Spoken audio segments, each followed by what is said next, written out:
Every weekend across the United States, millions of Americans crack open a cold beer without thinking twice about what's actually inside the can. It's at barbecues, football games, backyard parties, and weeknight dinners.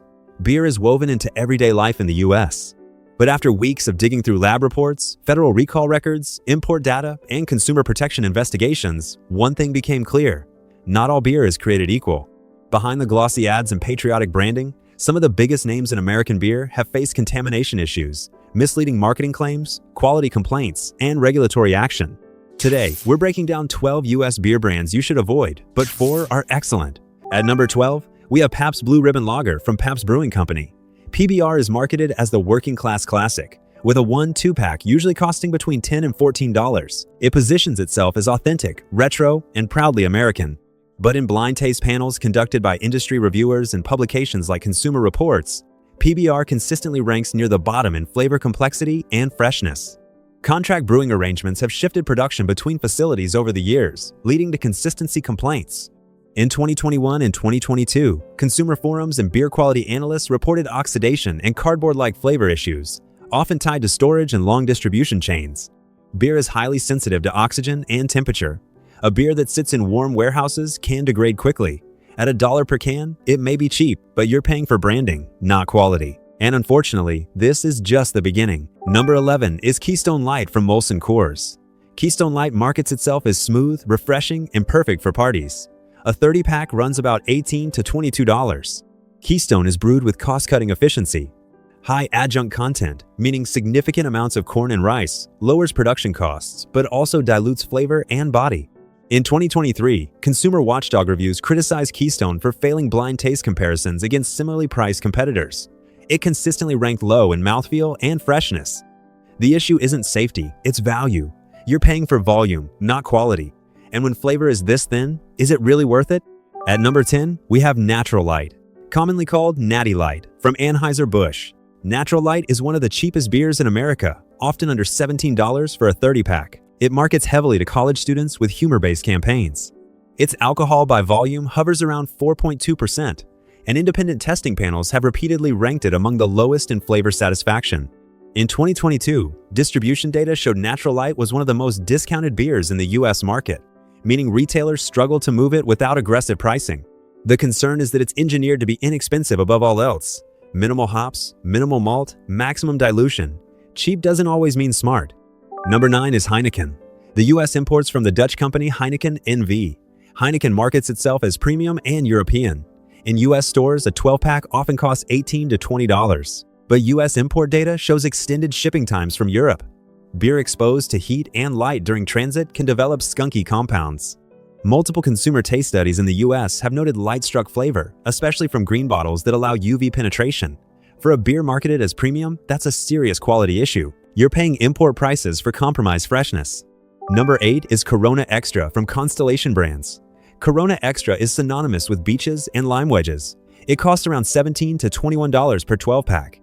Like Heineken, Corona uses clear glass bottles, offering almost no UV protection, increasing the risk of light damage. Brewing scientists widely acknowledge that clear bottles significantly increase skunking risk unless the beer is chemically modified for stability. Add long shipping routes from Mexico and warm U.S. retail displays, and freshness becomes questionable. When you're paying premium pricing, stability should not be optional. At number 7, we have Bud Light from Anheuser-Busch, America's top-selling beer. A 24-pack runs about $20 to $25. In 2023, Bud Light experienced one of the largest sales declines in U.S. beverage history following a marketing controversy. Retail data showed double-digit volume drops for months. Beyond marketing missteps, independent reviews regularly criticize its extremely low bitterness and thin profile. The issue here is perception versus reality. It markets as the gold standard of light beer, but blind tests rarely rank it that way. Popularity does not equal quality. Number 6 is Michelob Ultra, also from Anheuser-Busch, positioned as fitness-friendly. At roughly $18 to $22 per 12-pack, it's marketed as premium light. It boasts low carbs and low calories. Flavor reviews frequently describe it as nearly indistinguishable from flavored sparkling water. The concern is that you're paying a premium for branding tied to health culture, not brewing excellence.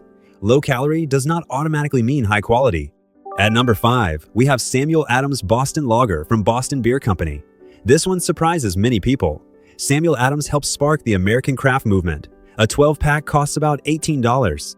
Critics have noted recipe adjustments and large-scale production standardization. Some beer reviewers argue the flavor profile has flattened compared to early batches in the 1990s. While not unsafe, it's increasingly described as macro craft, more industrial than artisanal. For the price, consumers expect more character. Number 4 is Yuengling Traditional Lager from Yuengling, America's oldest brewery. A 12-pack costs around $14 to $18. But outside its East Coast stronghold, distribution expansion has led to inconsistent freshness reports. Longer transport times increase oxidation risk. Independent reviewers have criticized it for overly sweet malt dominance and limited hop balance. Heritage branding does not guarantee modern quality control. At number 3, we have Miller High Life from Miller Coors, marketed as the champagne of beers, around $12 to $15 per 12-pack. Despite playful luxury positioning, Miller High Life is brewed with significant corn adjunct content to lower cost. While legal and common, adjunct-heavy recipes reduce body and complexity. Blind taste competitions frequently rank it mid to low tier among budget lagers. Marketing champagne imagery doesn't change the brewing reality. Number 2 is Busch Light from Anheuser-Busch, aggressively priced, often under $20 for 30 cans. In multiple retail analyses, it's positioned as a value volume beer. Flavor panels consistently report watery texture and metallic aftertaste. For heavy consumers, drinking more to achieve satisfaction raises both health and cost concerns over time. Cheap beer consumed in larger quantities can quietly cost more than expected. And now, number 1, the most serious case, Budweiser from Anheuser-Busch. Budweiser is one of the most recognized beer brands on earth. A 12-pack costs roughly $16 to $20. In 2015, Budweiser faced a class action lawsuit over labeling claims implying exclusive use of barley when adjunct grains like rice were used in production. While the lawsuit was dismissed, it raised serious questions about marketing transparency. Federal recall databases also show occasional packaging contamination recalls across large-scale breweries in the U.S. industry, indicative of mass production risks. Budweiser represents the larger issue, industrial beer optimized for scale, shelf life, and marketing, not flavor or craftsmanship.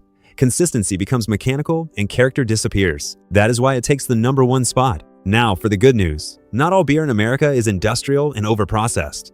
There are breweries committed to transparency, freshness, and quality ingredients. Sierra Nevada Pale Ale from Sierra Nevada Brewing Co. in California and North Carolina costs about $18 to $20 per 12-pack. It uses whole cone Cascade hops and transparent sourcing. It has won multiple medals at the Great American Beer Festival. Balanced bitterness, clean fermentation, and consistent freshness make it a standout. New Belgium Fat Tire Belgian White from New Belgium Brewing, around $17 to $19 per 12-pack, focuses on sustainability and was one of the first certified carbon-neutral breweries in the U.S. It consistently ranks well in blind taste tests for smoothness and complexity. Bell's Two-Hearted Ale from Bell's Brewery in Michigan frequently ranks among America's best IPAs. At about $18 to $22 per 12-pack, it delivers high-quality hops, fresh aroma, and minimal distribution lag in Midwest markets. It has won repeated awards from beer critics nationwide. Finally, Black Butte Porter from Deschutes Brewery in Oregon, roughly $16 to $19 per 12-pack, is rich, balanced, and brewed with strict quality controls. It offers depth and complexity rarely found in mass-market brands and consistently earns high ratings from industry judges and consumers alike. The difference is clear. The beers to avoid rely heavily on massive-scale production, adjunct-heavy cost-cutting, long distribution chains, and marketing over substance. The beers worth buying focus on ingredient transparency, freshness, balanced recipes, and recognized brewing standards. Beer is part of everyday American culture, but that doesn't mean every can deserves your trust. Read labels, check freshness dates, and support breweries that prioritize quality over volume. At the end of the day, what you drink matters, not just for taste, but for value and informed choice.